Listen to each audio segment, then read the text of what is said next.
The views and opinions expressed in this program are those of the participants and do not necessarily reflect the views of BronxNet or the program underwriters.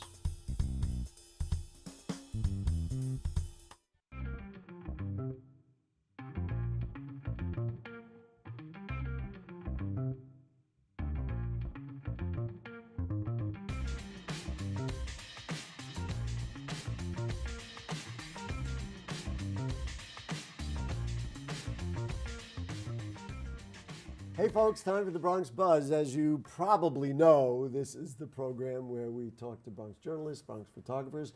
Tonight we're going to be talking to a movie maker, a filmmaker, and we get a little insight. Who are they? What are they doing when they go out and cover a story or make a movie or make a film or talk about the Bronx? We'll give a little insight as to who they are. And this evening we're going to start with a young man who is slowly but surely making a name for himself at the Norwood News, and then of course accordingly through the Bronx. As I said, the second half we're going to talk with a filmmaker, but nice to see Joe Konig with us. Thank you for having me. It's great to have you with us. Yes. Joe, let's just get a little background. So as I said, people are going to want to know who you are.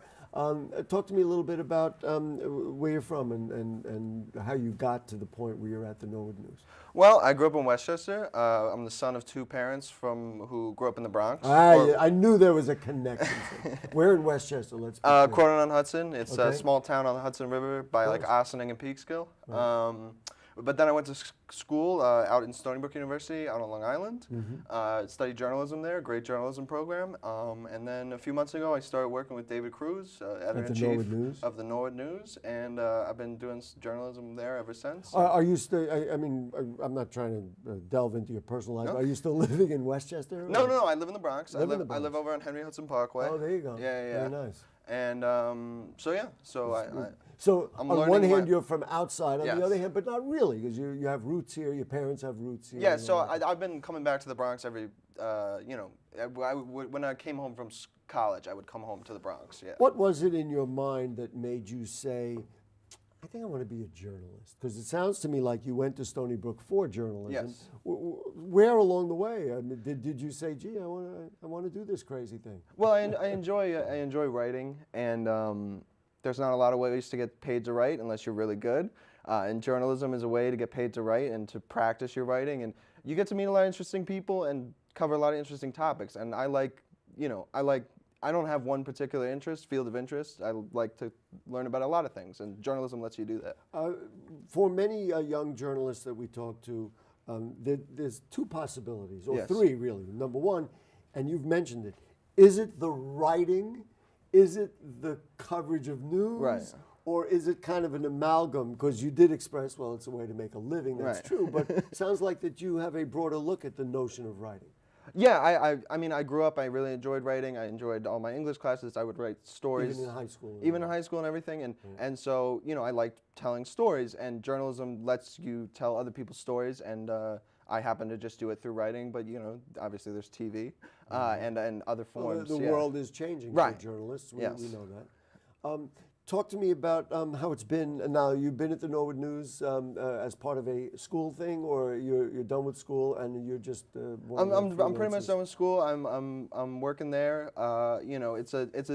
It's a part-time position. Right, okay. Norwood News, very hyper-local focus. Not for profit too. Let's be very clear. Yes. So it's not like they're cranking it out and they're hiring 30 people, a staff of 30 people. No, it's David and a few people like me. We got a couple other interns and stuff like Right. that. And, yeah. And how's it been doing the work? Going in the streets. We're going to talk about some of the stuff that you've been writing Right. about, but I'd love to get an impression. How's it been? I mean, it's fascinating, and like I said, I'm not originally from the Bronx, so a lot of what I'm doing, I am literally learning about the Bronx as I write. And so while it's useful to have the pool of knowledge to draw from, it's also useful to be building that pool of knowledge as you go. Also, you go to cover something and you see how it strikes Right. you, and so learned impression, experienced impression is a good one, but a first impression is good too, because then you can, kind of look at it objectively and from the outside. Right, and then you talk to the people who have been here for 20 years. All right, Yes. well, now we're going to ask you the most important question of all. So how's it been, and can you give us,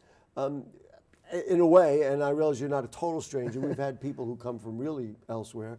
Tell me what it's been like, what your impressions are of the neighborhoods and things you've been covering, the people that you've been talking to. Give me a valuation of us. Tell who the heck we are. Well, you know, nothing I'm going to say is going to surprise anyone. The Bronx is a very diverse place. The neighborhoods. Wow, really? Right? Yeah, breaking news. The neighborhoods are, you know, just in terms of, even if you're just talking architecture, the way they're laid out, diverse in that sense as well. So you've noticed that. You've said, wow, that's an interesting. Well, I mean, one of the big things that people care about, I mean, particularly in the areas I cover, Norwood, Fordham, Bedford Park, that area of the Bronx, people care a lot about housing, they care a lot about infrastructure, they care a lot about zoning. And so I've spent a lot of time looking at that. And if you look at that throughout the Bronx, you know, there's a lot going on there, basically, yeah. A couple of things that you've written about recently. Now, this is a two-part, it seemed, when I saw that it was going to be a two-part series, I said, really, is it that big a problem? And then I saw a Facebook post that when this story popped up, somebody said something to the effect of, this happened to me. You know, so what I'm referring to, I don't want to be a mystery, is the story he has here about mailbox fishers. Yes. People, I guess, who drop a line in and pick out mail out of a mailbox. I mean, you joke, but that's literally what it is. I know, I'm making light of a serious. No, but I'm saying, like, you know, it's the physical, they take a piece of string and they use a rat trap, or they use a plastic bottle and with a glue or with gum glue, or yeah, yes, even magnets in some case, and they drape it into the mailbox, and they pull out whatever they can. They go through it. If they find a check or a money order, they cash it in, or they alter the check. It's very simple to do this. Don't tell us how. Don't tell you how well. Well, but regardless, it's a simple process, so that means anyone can do it. But, you know, not that I have the criminal mind, and I try to Yes. understand it. So somebody does this, they have to do it in the dead of night, right? And presumably in a place where the mailbox doesn't have some surveillance. In a lot of areas there are Right. camera surveillance. And how many do you have to pull out to come up with something? I don't know, grandma's birthday card? I mean. Well, I'm obviously not a Also not a criminal mind. Yes, of the criminal element. But from what we've been told, it's actually not that hard to do. You can do it during the day if no one's looking. It's really not that hard. Wow. Now they have taken. USPS, and the Postal Service, and NYPD have taken efforts to prevent this. That's Which what is the article what your story is yeah. about. So you know, it's really been a bigger thing in the last few years that they've been focusing on. I think a group of 8 were successly sentenced to prison sentences in July by the U.S. Attorney's Office for the Southern District of New York, and it was like a mail check. Ring, and but so what the USPS and the NYPD have tried to do, they installed new postal boxes. There are these high techs. Well, I was going to ask about Yeah. that because they have the postal boxes with the slot. Right. I would think that you can't pull something through that Well, slot. so they did it. They installed those within the last, basically last year. I remember, yeah. Yeah, they call them the Cadillac of mailboxes, and. But yeah, so it's just the little slot. There's supposedly some kind of machinery inside that's supposed to prevent phishing. They won't tell us what it is because they don't want people to find out and figure out how to get past it. A big scissor to Yeah. cut your line as you drop it in there, zip, there you go. One thing I want to ask Yeah. you, people who've been victimized, then I want to get to the Yes. other story. People who have been victimized, how do you know, it's one of the things, it's like, I don't know, they never got the check I sent or, that kind of thing. Well, how do they know that they've been victimized until later? Right, so police suggest that that you keep track of your bank balance and you make sure that not only is it the correct amount being taken out, but also it ends up and it's being cashed by the right people. So because sometimes something that you have mailed, right, you should be careful to do that. Certainly, I'm frankly, like a lot of people, I use the internet Right. now and just have my bank send checks. Well, the police in the article we talk about how the police suggest using the internet more, but if you must mail a check, they suggest using special kind of ink, pigmented ink, which is harder to alter on the check itself. Wow. Yeah. I'm sorry, it's just crazy. Yeah, but the problem is the article focuses on this one officer in the 52nd precinct, and his job is to go around and he's the community outreach officer or something like that, And he says that, a lot of his work is dealing with elderly people who are not that familiar with the internet. Right. They still write checks, they still send mail. Yeah, they're not going to be able to go get the specific ink or anything like that. You're lucky if they can write the check. What is part 2 going to be about in general? Or more of the same? Well, we're going to try and get in touch with people who have been victimized by this and stuff like that. And second thing I want to talk about, and I was there because we met. When we were there. There was when Gloria Estefan came to DeWitt Clinton High School to visit the urban farm. I'm just going to tell you, and then you can give me your impression. Yeah. I thought she was very cool. I thought she was down to earth. She had no problem talking to people. She had no problem talking to the media, and she was completely engaged with the kids. Did I just do my whole interview now? No, I think that's entirely correct. Yes, she was very well spoken. I mean, obviously, look, she's been a star for however many years. She knows how to do this. But she was very good. She was very good with the children. She was joking around. She was high school kids. Yeah, high school kids. I apologize to the high school, the young adults at DeWitt Clinton High School. And she seemed to really care about the issue. Which Teens for Food Justice. Teens for Food Justice, yeah, and where they combat, food insecurity in these food deserts, which, the entire Bronx is basically a food desert, which means it's very difficult to find affordable, healthy food. So there's plenty of food to be found, but yeah, so that's what this urban farm at DeWitt Clinton High School, it's an indoor farm, is working to combat, and Gloria Estefan wants to bring it to Miami, her hometown. Just evaluating all the stuff you've covered, that Gloria Estefan thing was about as much fun as anything. it was a lot of fun. I had a great time. Yeah. There was a lot of people there, a lot of interest. And she was great. And the other woman, the model whose name I'm now forgetting. Kirkova, I can't think of the first name. Carolina, I think. Carolina. All right. Yes, she was great. Yes. Tell me we got to go. Joe Konig, Okay. I hope you're going to be here. How many months you been with the paper? A few. I hope you're going to be here for a very long time. You are just the kind of journalist we need to have. I really appreciate that, Gary. Thank you. All right. Joe Konig, read him in the Norwood News every chance you get. We'll be right back with an old friend of mine who's he used to be a photographer, now he's a filmmaker. Don't go away. Sure, I look cute now, but when my owner lost his job, it was rough. I was living on the street, and one night, me and this Cocker Spaniel got into it so bad, I wound up looking like an ice cream cone. I cried a little bit, but thankfully I got rescued, so I'm running, I'm jumping, all back to my old self. And I'm ready to give unconditional love, even if you put a lampshade on my head.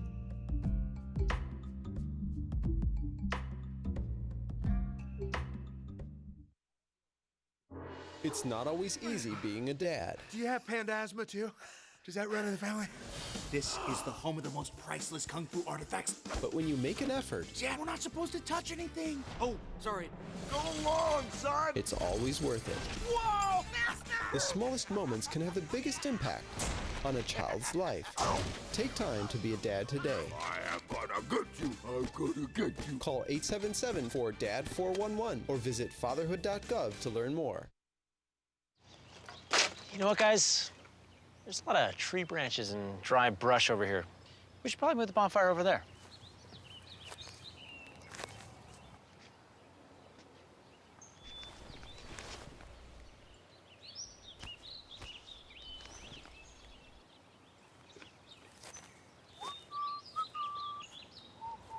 I'm guessing Smokey liked that idea.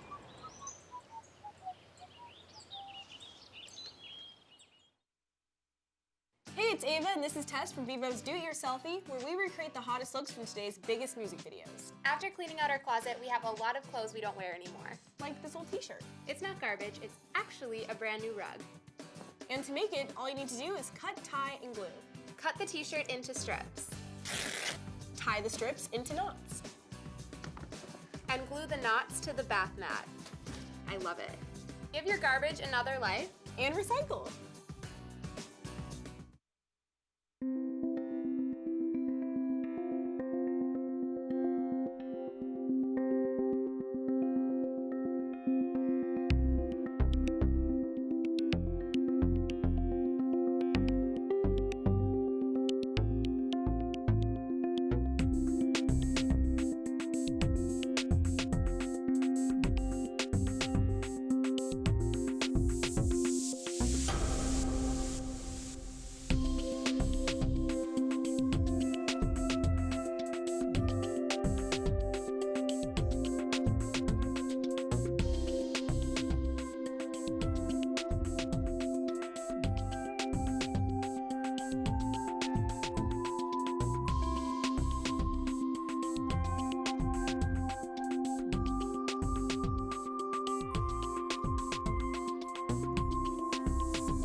Hey, back with you in the Bronx Buzz, and this is going to be a segment we're going to really enjoy, as we enjoy all our segments. My old friend Victor Cruz, and I know Victor because he's been a photographer. Victor Chu, excuse me. I was thinking of David Cruz from the Norwood News. Victor Chu, who's been a wonderful photographer for local papers, and he's done freelance work and all kinds of other stuff, is now making films. Exactly. Okay, and the guy next to you, and wait till you see this guy. Chris Grant is, let's see, actor, comedian, and everything else, and he is unabashed as a Met fan, and that's an interesting concept here in the Bronx. Nonetheless, Victor, talk to me. I'm jumping the gun. You've been a photographer. You lived in the Bronx for a while, and you took professional. I mean, I'm doing my own interview. Did professional photos, and we collaborated on a number of different projects. How did you go, and why did you go from taking photographs to making films? Well, in 2014, I made a drone film, an aerial film of New York City that went viral on YouTube, and it was covered by a bunch of... How come I never saw that? That's terrible. Go ahead, I'm sorry. It's on YouTube. All right, I'll go find it. You gotta visit YouTube. And what was it? Was it called anything for people who want to see it? It's called The Ultimate... I'm writing it down. Yes. Go ahead. The Ultimate Aerial Video of New York City. All right. So now, were there, I have to ask this, I don't want to spend a lot of time on it, regulations for drones in New York City? I thought you're not really allowed to do that. Well, I did that in 2014. So before there were regulations? Before there was, much talk. Like, no one really bothered me back then. It was just like one security guard. So it went well, and then let's move us to the next step. After you shot the drone footage that went viral. Right.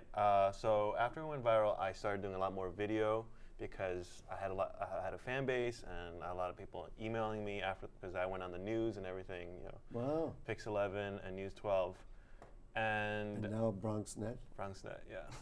and so then what were your goals? Like, what did you set out to do? And we have some clips. You're going to love the clips, by the way. Thank you. So I started doing a lot more aerial films and. Yeah, let's show. While he's talking, we've got that beautiful aerial film that you shot. So let's show some of that. But tell me again, you did a lot more kind of drone. Look at this; it's just spectacular. Thank you. Artistically, a challenge when you've been a still photographer to do something like this, or is it pictures are pictures? I think, for me, I can't speak for other people. For me, I just have a feel of the area, like in my head, like I have like a three-dimensional. A visual. That comes from your experience as a photographer. As a photographer, but also, I don't know. I think video games helped a little bit. Video games. And like I used to build like three-dimensional like worlds at one point, and so now you visualize them. You get to a place and you could take. I have an idea how it looks from the sky. And then we're going to bring Chris into the dialogue in a minute. So now this film we're going to talk about today, is this like a first feature type film? Where is this at in your career and your productivity? Right. It's called The Adventures of Cheap Chad. Right. The Adventures of Cheap Chad is originally was supposed to be a short film, but we ended up writing a lot, and it didn't fit into the 14, 15 minutes. So it's a short. It's not a short. It's not. It turned into a feature film. A feature film, like a 90-minute film? Yeah, 90 minutes. We haven't, counted it yet. When will it be released, or when? Because we're seeing it for the first time here, right? Well, this is this is going to be this is not the first time. We're still shooting a little bit. We have like a couple more scenes left. Well, so that's what I mean. If nobody else has seen it, right? Well, other than these guys, the YouTube. I'm trying so hard to get a little something out of this. Some people have seen it on anyway, Instagram. Chris Grant, the bottom line says comedian, actor, and all that stuff. You're a Bronx guy. Tell me about how you got to where you are right now. Well, I'm an only child, and I grew up in the Marble Hill section of the Bronx. Okay. And a lot of the time I spent entertaining myself was watching, age-restricted comedy shows at like 8, 9, and 10 years old, and then reciting them in school and getting in trouble for it. And so one day I had an opportunity to play Hagrid in the Harry Potter play in 7th grade. This is a great story. I love it. No, I'm loving it. I'm loving every word that he said so far. But we're gonna have to keep going because I want to show some clips. Long story short, I fell in love with acting once I set foot on that stage. And ever since then, I've just done it all. I've been writing. I've been doing stand-up comedy since I was 13. Have you done some of the writing on this film, or you just accepted what they're giving you? Unofficially. So all right. So what Vic does is he'll say, all right, I'm going to email you the script. I need you to learn these lines, and we're going to shoot in Queens. I'm going to need you about 3 hours. All right, no problem. I'll show up to Queens. I'll read the script. We'll start shooting, and the lines will be completely different. But it's in the same because of the way you feel, the way right, and you're okay with it. Well, the whole film is based on improv, so we have a little script. You know, it's very fascinating, and we're going to show this first. Let me show it, and then I'll tell you what my impression is. Okay, so here it is, our first look at the adventures. Some people have seen it, but we have not seen it. The Adventures of Cheap Chad, produced by Victor Chu. Yep. All right, and Chris Grant is not in this first clip. I'm sorry. Oh, God, I am sorry about that. Here you go. Sorry again. Sir, wait, sir. What? You broke my glasses. What? When you bumped into me, you broke my glasses. No, excuse me. Wait, hold on. No, you bumped into me. I didn't break your glasses. I did not bump into you, sir. Yes, you did. No, I did not bump into you. I was minding my business. I was minding my business. You came out and you bumped into me and you broke my glasses. You didn't even say, you were saying goodbye. Sir, there was glass. There never was a lens in there. Because you broke the lens out of the glasses, sir. Sir, tell the truth. You tell the truth. Tell the truth. You tell the truth. Tell the truth. You tell the truth. They were broken to begin with. You're trying to get glasses. You broke your glasses. Are you accusing me? Yeah. You couldn't. Oh, you are the devil! Yeah, I am. You are the devil, and you are going to compensate me for my glasses, sir. I will never give you money. You are going to compensate me for my glasses. You're trying to get money out of me. You are the devil. God will rebuke you for your sins. You are evil. You're red-faced like the devil. Yeah, I am. Good luck with your glasses. All right. This did have Chris Grant in it. If you're saying, wait a minute, it was his twin brother, you're wrong. What strikes me about it, and it strikes me about the scene, and the other scene that we're going to look at, is it's like, and when you mentioned improv, it's the first thing I thought of. It's like a Larry David scene. Exactly. It's like a Larry David kind of real life, gets into weird things, right? Absolutely. So you I don't want to say impersonate, but borrow from J.B. Smoove a little bit, right? A little bit. And there's another clip. I don't know if we'll have time for it. You love playing that kind of character. I love it. It seemed like it. Oh, I love it. I've done projects with that character. If you could typecast me in that character for the rest of my life, it's hilarious, and it is reflective of my nature. The hustler. So always got to make it. You are not Cheap Chad? Oh, I'm not Chad. No, he's not Chad. No, I don't look like a Chad. You don't look like a More Chad. of a Ronnie. And then the name of your character in there? African scam artist. African scam artist. I call them Babatunde. Victor, how much of the creation is your creation, or is it a collaboration with all the people around you? Like, are you dictating it? It's definitely a collaboration with everyone, especially the actors. Especially because you allow them to improvise. Right, but other than that, the script, I wrote maybe like 70% of it, and I had a All right, before we run out of time, I want to show the other clip that does not, sorry Chris, does not have Chris in it. If we have time, we'll show the third one. But this I thought was hysterical. This is what made me think Larry David and Curb Your Enthusiasm. So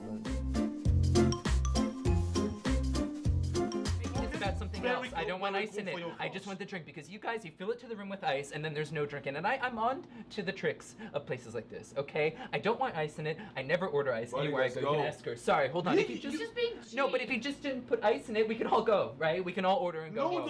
No, but I don't want it. That's not. Get me the manager, please. Oh my. I know, sorry, but like, I'm sorry. It's just the principle. It's the principle of it now. I don't want ice in it. I don't want ice in it. Okay. Oh my God.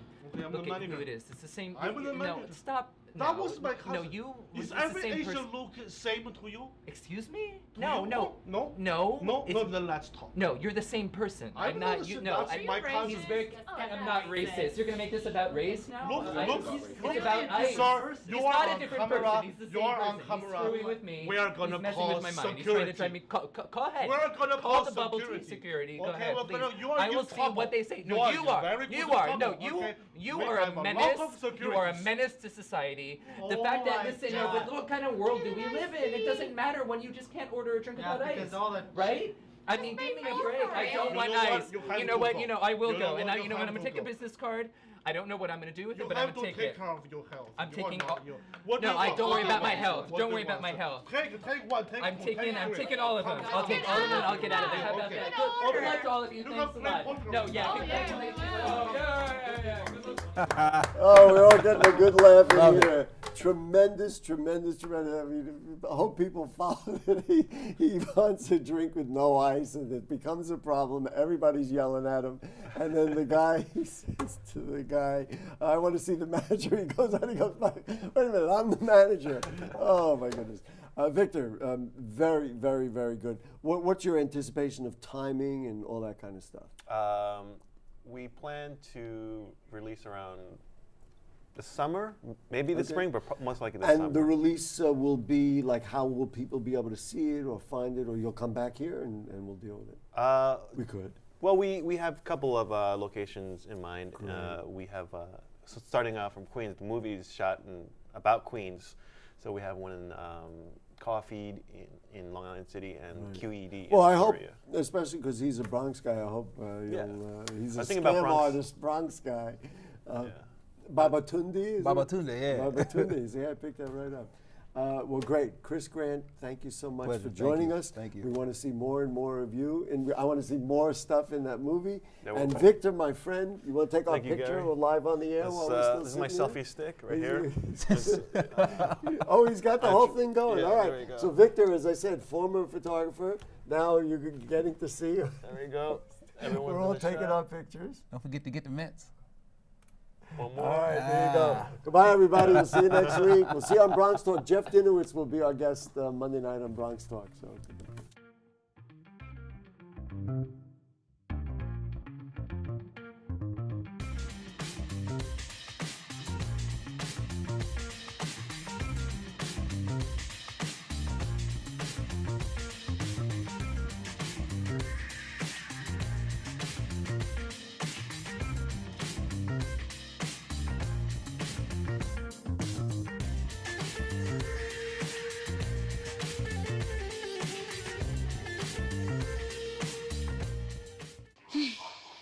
So how was work? It was 1,300 hours. My math class from 302 was in the trenches. Davy Roth had it the worst. Fractions were coming at him left and right. He just didn't get the damn things. 2 days ago, I tried to teach him what 1/4 of 1/2 was using different sizes of blocks. Yesterday, I tried again by dividing up pizza. Both missions failed. Oh no. But today, I was ready. I created a combat math game where the only way to beat the enemy is to out-fraction them. Davy conquered every last denominator. My game was so successful, the principal is deploying it to math squadrons all over the school. Anywho, how was your day? Oh, today my boss treated the office to salad wraps. Salad wraps. I know.